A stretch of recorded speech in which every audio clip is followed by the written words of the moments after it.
Gracias por estar con nosotros, la verdad. Usted es una figura muy destacada del Poder Judicial y como al saludarlo se lo recordaba, solamente nos vemos en los casos graves. Aunque hemos tenido tantas veces reuniones tan interesantes en momentos difíciles. ¿Qué es exactamente lo que ha ocurrido? ¿Es un sesgo político el que va tomando todo este asunto? ¿Va a permitir en verdad encontrar irregularidades que no son solamente formales y jurídicas, sino que tienen que ver con intereses más a fondo, que son los que en el fondo movieron todo esto? Aquí hay dinero y muchos otros factores debajo, ¿no? ¿Cómo lo interpreta usted a la luz ya del tiempo transcurrido, para que después nos explique su actuación? Bueno, muy buenos días en principio. Bienvenida. A todos ustedes, al pueblo en general. ¿Qué puedo decirle yo de la intención de la comisión al momento de realizar esta investigación? Solo ellos lo saben. Me imagino que han querido buscar para encontrar alguna cosa irregular. Así es. De lo que yo puedo ver en el informe, no encontraron nada, porque esto no es más que una construcción, una fabricación para poder involucrar o encontrar responsabilidades en una persona sin haber reparado que en ese afán se llevan de encuentro a personas que han construido su vida en base a la decencia, en base a la honradez, a la transparencia, a la honestidad en su trabajo. Acá, en este informe, me atribuyen a mí 2 cargos, hasta 3. Abuso de autoridad, por haber designado o haber dispuesto que sea la Fiscalía Especializada en Crimen Organizado la que investigue este caso. Pero vamos a retrotraernos en este cargo en el tiempo y lo vemos después. Luego se me dicen que usurpé funciones de un juez porque dispuse que los fiscales fueran al local de la Marina donde trabajaría uno de los implicados. Y en base a eso se me atribuye luego asociación ilícita para delinquir en compañía de un conjunto de personas a quienes se le atribuye hechos aislados. En el primer supuesto, abuso de autoridad, vamos a retrotraernos, como le digo, en el tiempo. ¿Qué pasaba en el mes de octubre, septiembre, agosto del año 2008? Todos los días, los diarios, la radio, nos daban noticias de una serie de correos que salían a la luz, supuestamente pertenecían a personas. ¿Cómo habían salido? ¿Cómo se filtraban? ¿Quién los sacó?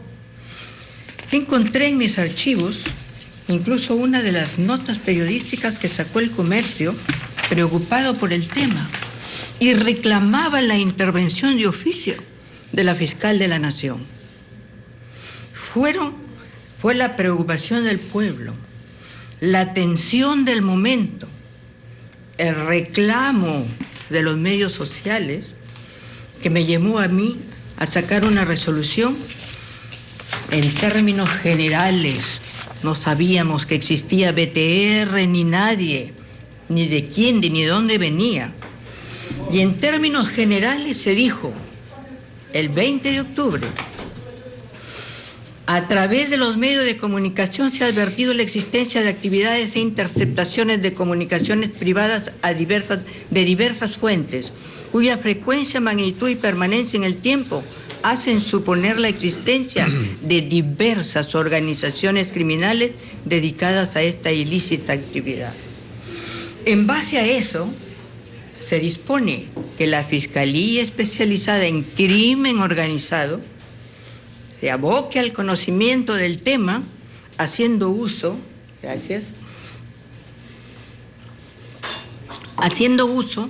de un artículo del reglamento aprobado por la Junta de Fiscales el año 2006, que dice: el fiscal de la Nación, por excepción, encomendará a esta subespecialidad el conocimiento, investigación y tratamiento de temas especiales.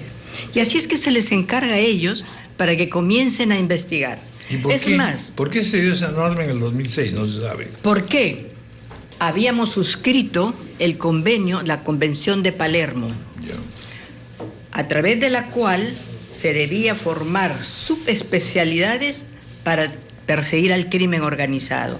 Llámese terrorismo, llámese drogas, trata de personas, tráfico de bienes culturales, de armas. Principio general, un comercio. Principio no general. Había una cosa específica en ese momento, no, ni para nada relacionada con lo que iba a venir después. En cumplimiento de un tratado internacional que habíamos suscrito y en la necesidad de perseguir las organizaciones criminales, se crea en el año 2006 crimen organizado.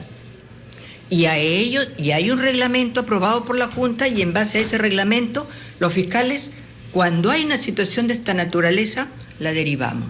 Oiga usted, si yo cometí abuso de autoridad por derivar esto, y por eso me asocié ilícitamente con el gobierno de entonces del presidente García, entonces que me procesen ahora, a mí y al actual fiscal de la Nación, en asociación ilícita con el actual gobierno, porque hemos seguido usando esta misma norma para encargarle a crimen organizado el tratamiento de otros temas. Es más, en la última encargatura que tuve de la Fiscalía de la Nación, le encargué a crimen organizado que junto con la Marina vayan a erradicar las dragas, a Madre de Dios. Entonces también cometí abuso de autoridad y me asocié ilícitamente con el actual gobierno. Ahora, perseguir el delito es asociarse ilícitamente. Este es el mundo al revés. Ahora los que perseguían el delito son perseguidos. El venado persigue al cazador. Eso se ha dado hasta ahora como un argumento. No, es curioso. Además, a ustedes siempre les cae, o porque se supone que no hacen nada, y en este caso porque parece que hicieron Primero demasiado. Porque no hacíamos y después porque hicimos. Ahora, pero vamos a tratar de esclarecer, porque el hecho es complejo. Para empezar, digamos, vamos a decirlo con claridad, no es extraño pensar que en un caso tan complejo como este, en que estaba vinculado, porque BTR es una cosa, Petroaudios es otra, pero están, digamos, por lo menos conceptualmente ligados, en que había involucrada gente del gobierno y de altas esferas, es casi imposible pensar que no hubiera presión del gobierno, porque además el Ministerio Público siempre recibe presión. Esa no es una novedad. Acá lo que hay que separar es si es presión o es injerencia lo que recibieron en Fiscalía. Doctor Echagüe, ayúdenos a entender cuál es la diferencia entre Petroaudios y BTR, para comenzar, que usted, como bien señala, están siendo confundidos en muchos casos. Volvamos a lo que decía inicialmente. ¿Cómo empieza esto? Por los correos. Así es. Que comenzaron a salir, de los cuales se desprendía que habían ciertos comportamientos ilícitos de algunas personas. Pero sin poder saber toda la magnitud. De esos correos nace el caso Petroaudios, ¿no? Y se involucra a 2, 3 personas más que todavía están en proceso.